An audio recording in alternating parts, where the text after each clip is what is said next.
ஸ்ரீ மாத்ரே நமக. ஜெய் குருதத், ஜெய் குரு பரசுராம். நமஸ்காரம். நான் கரூர்லேருந்து வல்சலா பணிக்கர், பிரசன்ன ஜோதிடர்.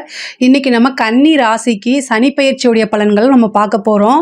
இந்த சனி பயிற்சி உங்களுக்கு எப்படின்னா, இவ்வளோ நாளாக 6ஆம் இடத்துல இருந்துச்சு, இப்போ 7ஆம் இடத்துல கண்டச்சனியாக வரப்போகுதுங்க. கன்னி ராசியை பொறுத்த வரைக்கும் கண்டச்சனி அப்படிங்கிறது உறுதியாக உண்டு. ஆனால் சனி மற்ற ராசிகளை காட்டிலும், அதாவது சனி 7ஆம் இடத்துல திக்பலம் பெறாருங்க. எந்த கிரகம் ஒரு கிரகம் திக்பலம் பெற்றுச்சு அப்படின்னா அது முழுமையாக நன்மைகளை தான் செய்யும். ஆனாலும் உங்களுடைய ராசிக்கு கண்டச்சனியோடைய பாதிப்புங்கிறது ரொம்ப குறைவாக இருக்கும். அதோடைய நன்மைகள் தாக்கங்கள் நல்லா இருக்கும். உங்களுக்கு அதோடைய தாக்கம் நன்மையை கொடுக்குமா அப்படின்னா நன்மையை தான் கொடுக்கும். ஏன் அப்படின்னா உங்களுடைய ராசிக்கு அவர் 5, 6 குடையவர். ஓகேங்களா? 5ஆம் அதிபதிங்கிறது அதிர்ஷ்டத்தை கொடுக்கக்கூடியவர். அது இல்லாமல் உங்களுடைய ராசி அதிபதி புதன், அப்புறம் சனியும் புதனும் நட்பு கிரகங்கள். பெரிய லெவலில் உங்களுக்கு பாதிப்பை ஏற்படுத்தாது.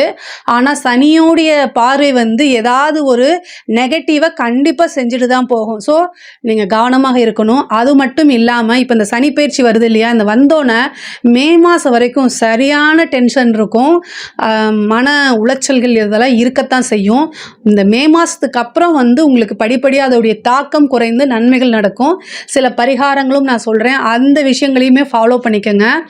பொதுவாகவே உங்களுக்கு ஆல்ரெடி சனி பார்வை என்ன கொடுக்கும் அப்படின்னா, ஏதாவது ஒரு விஷயத்தை தாமதப்படுத்தும். நீங்கள் செய்யக்கூடிய விஷயம் உங்களுடைய ராசியில், கன்னி ராசியில் ஆல்ரெடி இந்த ஒரு வருஷமாகவே ரொம்ப கஷ்டத்தை தான் அனுபவிச்சுட்ருப்பீங்க. ஏன் அப்படின்னா இந்த ராகு கேது இந்த கேது உங்களோட ராசியில் இருக்கனால ரொம்ப கஷ்டமாக இருக்கும். எதை தொட்டாலும் ஃபெயிலியரு, மனசே ரொம்ப உடஞ்சி போய் தான் இருப்பீங்க. கேட்ட இடத்துல பணம் கிடைக்காது, தொழிலுக்கு ரொம்ப கஷ்டப்பட்டுட்டு இருந்திருப்பீங்க. இந்த மாதிரி விஷயங்கள்லாம் உண்டு.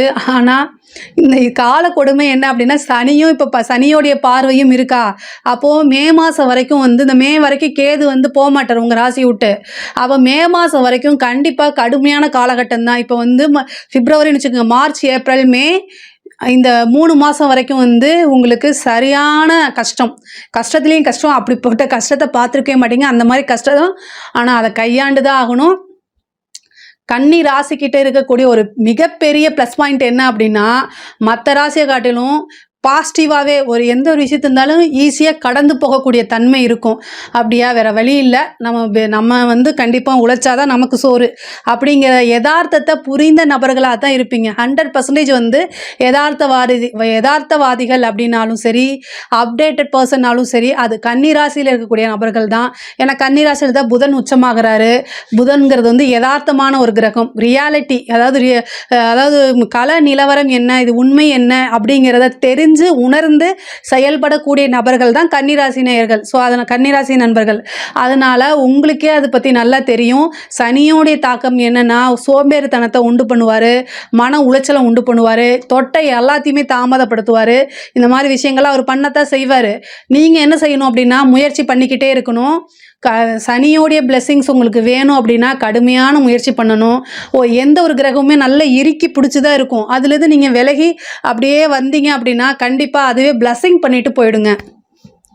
இவன் ரொம்ப முயற்சி பண்ணுறான்ப்பா, இவனை நம்ம அடிக்கவே கூடாது அப்படின்னு சொல்லிட்டு அவரே என்ன செஞ்சிருவார், சனியே சரி பொழைச்சி போ அப்படின்னு ஆசீர்வாதம் பண்ணிட்டு போயிடுவார். அந்த லெவலில் நீங்கள் முயற்சி பண்ணணும். முயற்சி கடுமையான முயற்சி பண்ணணும். ஆனால் சனிக்கு இன்னொரு விஷயம் என்னென்னா, 7ஆம் இடம் திக்பலம் நான் சொன்னேன் இல்லையா, அப்போது அவர் சனி 7ஆம் இடத்துலேருந்து எங்கே உங்களுக்கு 9ஆம் இடத்தை பார்க்குறாருங்க. சகல விதமான சௌபாக்கியத்தையும் கொடுக்கக்கூடிய சனி தான் உங்களுக்கு வரப்போகிறாரு. அதே மாதிரி 4ஆம் இடத்தை பார்க்குறாருங்க. சனி 7ல் இருந்துட்டு 4ஆம் இடத்தையும் பார்க்குறாரு, 9ஆம் இடத்தையும் பார்க்குறாரு. அப்போ சகல விதமான சௌபாக்கியங்களும் உண்டு. சில சொத்துக்களும் வாங்கி சேர்க்கக்கூடிய காலகட்டம்.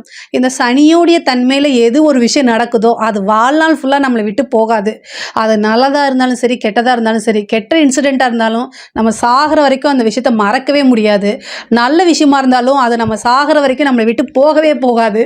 அதனால் 7ஆம் இடத்துல சனி வந்திருக்கும் போது கல்யாணம் பண்ணிடுங்க. கண்டிப்பாக சொல்கிறேன், பிரிஞ்சே போக முடியாது. எவ்வளோ இதாக இருந்தாலும் சரி அது சகிச்சுக்கிட்டு உங்கள் கூடயே வாழ்வாங்க. அந்த மாதிரி அமைப்பை கொடுத்துரும். சனி 7ஆம் இடத்துக்கு வந்திருக்கிறது நல்ல பார்ட்னர்ஷிப்பை அமைச்சு கொடுக்கும். அந்த பார்ட்னர் உங்களுக்கு கடைசி வரைக்கும் வாழ்நாள் ஃபுல்லாக இருக்கக்கூடிய பார்ட்னராக இருப்பாங்க. பொதுவாக கன்னி ராசிக்கு 7ஆம் இடம் பாதகமாக இருக்குது.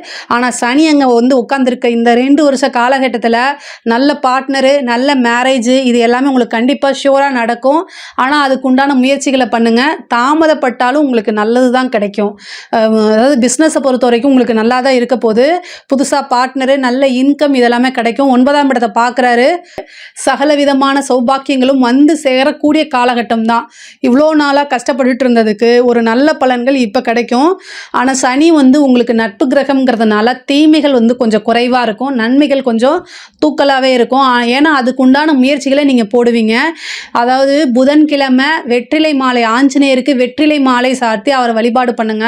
ரொம்ப ரொம்ப நல்லது. தொழில் ரீதியாக நீங்கள் நல்ல டெவலப்மெண்ட்டு அப்படின்னா இப்போ அது வந்து கரிய மாணிக்க பெருமாள், நீலமேக பெருமாள், இந்த பெருமாளை வந்து வழிபாடு பண்ணுங்கள். அது ரொம்ப ரொம்ப ரொம்ப நல்லது. குலதெய்வ வழிபாடு பண்ணுங்கள். 5 குடைவர் யார் உங்களுக்கு? உங்கள் ராசிக்கு 5 குடைவர் சனி. அப்போது குலதெய்வ வழிபாடு பண்ணுங்கள். உங்களுக்கு ஒரு நல்ல அதிர்ஷ்டம் கிடைக்கணும், திடீர்னு நல்ல மேரேஜ் ஆகணும் அப்படின்னா, ஒரு சிலருக்கு லவ் மேரேஜ் எல்லாம் ஆகுங்க. அந்த மாதிரி ஆகணும் அப்படின்னா குலதெய்வ வழிபாடு ரொம்ப ரொம்ப முக்கியம்.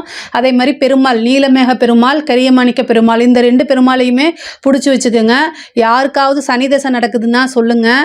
அதாவது நல்ல அதிர்ஷ்டம் அப்படிங்கிறது தானாக தேடி வரப்போகுது. ஏன்னா 5 குடையவர் தான் 7ல் வந்து உங்களுக்கு உட்கார்றாரு. அப்போது சனி தசை நடக்குது அப்படின்னா இது சூப்பரான காலகட்டம். சனியோடைய பார்வை உங்கள் ராசிக்கு வர்றது நல்ல விஷயந்தான். ஆனால் உங்கள் ராசி அமைப்புப்படி எல்லாமே நல்லது தாங்க. நல்ல பொருளாதார வளர்ச்சி உறுதியாக உண்டு. புதுசாக வந்து தொழில் தொடங்குறதுக்கு உண்டான அமைப்பை அவர் ஏற்படுத்தி கொடுப்பாரு. ஒரு சிலருக்கு வந்து ப்ரமோஷன்ஸ், உத்தியோகத்தில் இருக்கவங்களுக்கு நல்ல ப்ரமோஷன் கிடைக்கும். அரசாங்க உத்தியோகத்தில் இருக்கவங்களுக்கு இது சூப்பருங்க. 7ஆம் இடத்துல திக்பலத்தில் வந்து உட்காந்துருக்கு. அரசாங்கம் யாரெல்லாம் கையெழுத்து போட்டு சம்பளம் வாங்குறீங்களோ அவங்களுக்கு எல்லாமே வந்து பொருளாதார ரீதியாக மிகப்பெரிய வளர்ச்சி அப்படிங்கிறது உறுதியாக உண்டு. மிகப்பெரிய லெவலில் யோகமும் காத்துக்கிட்டு இருக்கு. அரசியல்வாதிகளுக்கு சொல்லவே வேண்டாம். கன்னி ராசியில் யாராவது அரசியல்வாதிகள் இருக்கிறாங்க அப்படின்னா கமெண்ட்ஸில் நீங்கள் சொல்லுங்கள். அவங்கெல்லாம் மிகப்பெரிய லெவலில் யோகத்தை பெற இந்த 2.5 வருஷத்தில் வந்து ஒரு பெரிய பதவியில் போய் உட்காருவீங்க. சனி அப்படின்னா தான் பொதுமக்கள்ங்க. இந்த சனியும் சந்திரனும் செய்கிறது வந்து புணர்ப்பு தோஷத்தை உண்டு பண்ணுதான், இல்லைன்னு சொல்ல. ஆனால் யாருக்கெல்லாம் புணர்ப்பு தோஷம் இருக்கோ அவங்க தான் மிகப்பெரிய லெவலில் சாதிச்சிருக்காங்க. சனி சந்திரனுங்கும் போது தான் வந்து எம்ஜிஆரே வந்து அரசியலில் பெரிய லெவலில் ஜெயிச்சார். அப்படிலாம் இருக்குது, அப்படி தான் இருந்திருக்கு. கோச்சார ரீதியாக அந்த டைமில் வரும்போது சினிமா நடிகர் ஒரு அரசியலில் வந்து முதலமைச்சர் ஆவாரம் கேள்விப்பட்டிருக்கீங்களா? இது எல்லாமே சனியோடைய கொடுத்தது தான். ஆனால் அவர் என்னென்னா கொஞ்சம் நெஞ்சம் இல்லை, நிறைய கஷ்டப்பட்டு தான் வந்தார். அது மாதிரி கஷ்டப்படவும் நீங்கள் தயாராக இருக்கணும். எந்த ஒரு விஷயமுமே ஈஸியாக கிடைக்காது. கன்னி ராசிக்காரங்க அதை நல்லா புரிஞ்சுக்கிட்டவங்க தான். ஸோ அதனால் பெரிய லெவலில் உங்களுக்கு ப்ராப்ளம்லாம் இருக்காது. அரசியல்வாதிகள்னால் மிகப்பெரிய லெவலில் யோகத்தை அடைய போகிற அரசியல்வாதிங்க அப்படின்னா நல்ல மிகப்பெரிய லெவலில் யோகத்தை அடைய போகக்கூடிய நபராக தான் நீங்கள் இருக்க போகிறீங்க. பொதுமக்களுடைய ஆதரவுகள் கிடைக்கும். கட்சி தலைமையிடமே உங்களை சூஸ் பண்ணி பெரிய லெவலில் நிற்க வைக்கும். நீங்கள் கவலையப்படாதீங்க. நிறைய பரிகாரங்கள் செஞ்சுக்கோங்க. பொதுமக்களோட ஆதரவும் கிடைக்கும். கலைத்துறை சம்மந்தப்பட்டவங்களுக்குலாம் மிகப்பெரிய லெவலில் யோகம்ங்க. 9ஆம் இடத்தை பார்க்குது சனி. கலைத்துறை அப்படின்னாலே நல்ல யோகத்தை கொடுக்கக்கூடிய அமைப்புகள் தான் இருக்குது. ஒரு பெரிய லெவலில் பாராட்டு, விருதுகள், உயரிய விருதுகள், இது எல்லாமே கிடைக்கும். கன்னிராசியை பொறுத்த வரைக்கும் கண்டச்சனி அப்படிங்கிறது வந்து நல்ல யோகமாக தான் உங்களுக்கு அமைய போகுது. ஏன்னா உங்கள் ராசிக்கு அவர் 5 குடையவராக இருக்கார். 5ஆம் அதிபதி வந்து உங்களுக்கு 9ஆம் இடத்தை பார்க்குறது மிகப்பெரிய யோகம். தெய்வ அனுகூலமும் தெய்வ பலமும் இந்த காலகட்டத்தில் உங்களுக்கு கூடுதலான பலன்களை கொடுக்கும். மிகப்பெரிய லெவலில் யோகத்தையும் கொடுக்கும். வண்டி வாகனங்களை போகும்போது கவனமாக இருங்க. 4ஆம் இடத்தை சனி பார்க்கும்போது சொத்து சேர்க்கை உண்டு பண்ணாலும் வந்து பொதுவாகவே ஏன் நன்மையான கிரகங்கள் இயற்கை அசுபர்னு ஏன் சொல்கிறோம் அப்படின்னா, பொருளாதார ரீதியாக சுப கிரகங்கள் எல்லாமே வந்து உயிரை எடுக்காது. அசுப கிரகங்கள்லாம் வந்து உயிருக்கு அந்த சின்ன கண்டத்தை கொடுத்துரும்.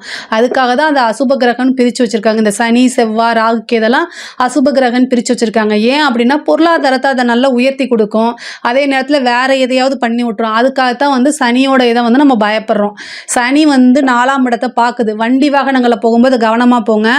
நீங்கள் கரெக்டாக தான் போவீங்க. ஆனால் உங்களுடைய நேரம், உங்களுடைய கிரகம் என்ன ஆகும் அப்படின்னா, யாராவது எதிர்த்த மாதிரி தண்ணியை போட்டு வந்துட்டு பிரச்சனை பண்ணுவாங்க. அதனால் ரொம்ப ரொம்ப கவனமாக போங்க. ரொம்ப சேஃபாக போங்க. கன்னி ராசியில் இருக்கக்கூடிய ஆண்களாக இருந்தாலும் சரி, பெண்களாக இருந்தாலும் சரிங்க, வண்டி வாகனங்களில் போகும்போது ரொம்ப ரொம்ப கவனமாக போங்க. அந்த கடுமையான காலகட்டங்கள் இப்போ நடந்துகிட்ருக்கு, அதனால் ரொம்ப ஜாக்கிரதையாக போங்க. சனி திசை நடக்கிறவங்க கூடுதல் கவனம். முடிஞ்ச அளவுக்கு பஸ்ஸில் போயிட்டு வாங்க. எப்போவுமே கவனமாக இருங்க. அதாவது நடந்து போனால் கூட கவனமாக இருங்க. சனி திசை நடக்கிறவங்க காளி வழிபாடு பண்ணுங்கள், ஆஞ்சநேய வழிபாடு பண்ணுங்கள். தெய்வ பலத்தை நீங்கள் பண்ணும்போது தலைக்கு வர்றது தலைப்பாயோடு போகும். அதே மாதிரி வீடு வாகனங்கள் வாங்கக்கூடிய அமைப்பு, புதுசாக வாகனங்கள் வாங்கக்கூடிய அமைப்பு, வீடு கட்டக்கூடிய யோகம் சில பேருக்கு. ஆல்ரெடி வீடு கட்டின பழைய வீட்டை வாங்கி ரெனோவேஷன் பண்ணி அதில் புதுசாக குடியேறது, இந்த மாதிரி அமைப்பெல்லாம் சூப்பராக கிடைக்கும். வீடு வாங்குறதுக்கு என்கிட்ட காசே இல்லை அப்படின்னா கொஞ்சம் சேவிங்ஸ் இருந்தாலும் கடன் ஈஸியாக கிடைக்கும். ஏன்னா 6 சனி தான் உங்களுக்கு. கடனுக்கு அதிபதியே உங்கள் ராசிக்கு சனி தான். அவர் 4ஆம் வீட்டை பார்க்கறதுனால ஒரு கடன் வாங்கி வீடு வாங்கக்கூடிய அமைப்பும் யோகமும், உங்களுக்கு ஒரு லோன் எடுத்து வீடு வாங்கக்கூடிய அமைப்பு யோகம், வண்டி வாகனங்கள் வாங்கக்கூடிய யோகம், இது எல்லாமே இருக்குது. படிக்கக்கூடிய குழந்தைங்கள் ரொம்ப கவனமாக இருக்கணும். ஞாபகத்திறன் போயிடும், படிப்பில் ஆர்வமே இருக்காது. எப்படா இந்த காலேஜை முடிச்சுட்டு வருவோம், எப்படா ஸ்கூலை முடிச்சுட்டு வருவோங்கிற எண்ணங்கள் ஏற்படும். புக்கை திறந்தா இன்ஸ்டா பார்க்கலாமான்னு தோணும், இன்ஸ்டா தான் பார்த்துக்கிட்டு இருப்பீங்க. ரீல்ஸாக தள்ளிக்கிட்டு இருப்பீங்க. இது எல்லாமே ஒன்றே ஞாபகம் வச்சுக்கோங்க. கன்னி ராசி எவ்வளோ இன்டெலிஜென்ட்டாக இருந்தாலும் சரி, புத்திசாலியாக இருந்தாலும், அறிவாளியாக இருந்தாலும், படித்தாதான் நமக்கு சோறு அப்படிங்கக்கூடிய தன்மையில் நீங்கள் இருந்துக்கணும். ஒரு தடவைக்கு 2 தடவை நல்லா படிக்கணும். இல்லை அப்படின்னா நீங்கள் கரை சேர முடியாது, நீங்கள் நினச்ச இலக்கை அடைய முடியாது. அதனால் கண்டிப்பாக படிக்கணும். நல்ல தெய்வ வழிபாடு பண்ணிவிட்டு படிங்க. அதுக்குண்டான ப்ராக்டிஸ் எடுத்துக்கோங்க. இது எல்லாமே உங்களுக்கு ஓரளவு இந்த சனியோடைய தாக்கத்திலேருந்து உங்களையே இது பண்ணும். பொதுவாக சனி சந்திரனை பார்க்குறாரு, உங்கள் ராசியை பார்க்குறாரு இல்லையா? இந்த கிரக சேர்க்கைக்கு பேர் என்ன அப்படின்னா புணர்ப்பு தோஷம். 2.5 வருஷம் உங்களுக்கு புணர்ப்பு தோஷம் இருக்குது. இந்த புணர்ப்பு தோஷம்னா என்னென்னா எல்லாத்தையுமே தாமதப்படுத்தி விடுறது. அப்போ நீங்கள் அதில் என்னென்னா அந்த தன்மை என்னென்னா குறைக்கணும் அப்படின்னா அன்னதானம் பண்ணுங்கள். இந்த சனியும் சந்திரனும் சேர்ந்துருந்தா புணர்ப்பு தோஷம்ங்க. இந்த புணர்ப்பு தோஷத்துக்கு என்ன வழி அப்படின்னா அன்னதானம் பண்ணுறதா மிக சிறந்த வழிங்க. அன்னதானம்னா உங்களுடைய, அதாவது நட்சத்திரம் வருது இல்லையா, மாதத்தில் ஒரு நாள் ஒருத்தருக்கு சாப்பாடு வாங்குங்க. அண்டா குண்டாவா சோறை எடுத்துகிட்டு போய் கொண்டு போய் கொடுக்கறதுக்கு பேரில் அன்னதானம் இல்லை. பசி உள்ளவர்களுக்கு அதை அறிந்து ஒருத்தருக்காவது தானம் கொடுப்பது சாப்பாடு. இங்கே பாருங்கள், உங்கள் ஆஃபீஸில் வேலை செஞ்சுட்டு இருக்காங்க, பக்கத்தில் வா மச்சான் சோறு வாங்கி கொடுக்குறேன்னு சொல்லி கூட்டிகிட்டு போகிறதுக்கு பேர் அன்னதானம் கிடையாது. நிறைய பேர் இதைத்தான் செஞ்சிட்ருக்கீங்க. அன்னதானம்னு என்னென்னா உண்மையாலுமே ஆதரவற்றவர்கள் ரோட் சைடில் இருக்கிறாங்க, உங்களால் நிறைய செலவு பண்ண முடியாது, காசு இல்லை அப்படின்னா ஒருத்தருக்கு ஒரு இட்லியாவது 2 இட்லியாவது இல்லை ஒரு பிரியாணி அவங்க என்ன கேட்குறாங்களோ வாங்கி கொடுத்துருங்க. ஆனால் அவங்களுக்கும் உங்களுக்கும் எந்த சம்மந்தமே இருக்கக்கூடாது. அவங்களுக்கு தெரியாது, எந்த வகையிலையும் ஃப்ரெண்டாவோ ரிலேஷன்ஷிப்பாவோ எந்த விதத்துலையும் இருக்கக்கூடாது. பார்த்துக்கோங்க. ஏன்னா அன்னதானம்னா இதுதான் நிறைய பேத்துக்கு தெரிய மாட்டேங்குது. கோவிலில் கொண்டே கொடுக்குறாங்க, அது நல்லது தான், நான் இல்லைன்னு சொல்ல. கொடுத்துட்டு அன்னதானம்ங்கிறாங்க. அதாவது உண்மையாலுமே நீங்கள் கொடுக்கக்கூடிய சாப்பாட்டை வேஸ்ட்டு பண்ணாமல் சாப்பிடணுங்க. அப்படி இருந்தால் தான் அது உங்களுக்கு தானத்தில் சேரும். அந்த சாப்பாடை கொண்டு எங்கேயாவது கொட்டிட்டாங்க அப்படின்னா கண்டிப்பாக அது தோஷமாக தான் மாறும். இதை நான் சொல்லிடுறேன். கோவிலில் இருந்தால் மடப்பள்ளியில் கொண்டு இது பண்ணுறீங்க, இந்த கோவிலில் கொடுக்குறது அதெல்லாமே நன்மை தானே, இல்லைன்னு சொல்லலை. அதனால் பண்ணுற அளவுக்கு உங்களுக்கு வசதி இருந்துச்சுன்னா தாராளமாக பண்ணிக்கங்க. ஆனால் அந்த சாப்பாடை ஒருத்தர் கூட வேஸ்ட்டு பண்ணவே கூடாது. இந்த இலை போட்டு பண்ணுறாங்களா அந்த மாதிரி பண்ணுங்க. ஆனால் அந்த மாதிரி பண்ண முடியல அப்படின்னா மாதத்தில் ஒரு நாள் உங்களோட நட்சத்திரம், உத்தர நட்சத்திரம், அஸ்த நட்சத்திரம், சித்திரை நட்சத்திரம், இந்த நட்சத்திரம் வர அன்னைக்கு நீங்கள் கொண்டு போய் சாப்பாட்டை என்ன செய்யுங்க அப்படின்னா ஒருத்தருக்காவது, யாருன்னே தெரியாதவர்களுக்கு, பசி உள்ளவர்களுக்கு வாங்கி கொடுங்க. நல்ல சாப்பாடாக வாங்கி கொடுங்க. திருப்தியாக மேக்ஸிமம் 100 ரூபா இருக்குமாங்க, அன்றைக்கி அந்த 100 ரூபா செலவு பண்ணிடுங்க. அது மிகப்பெரிய லெவலில் உங்களுக்கு அதிர்ஷ்டத்தை கொடுக்கும்.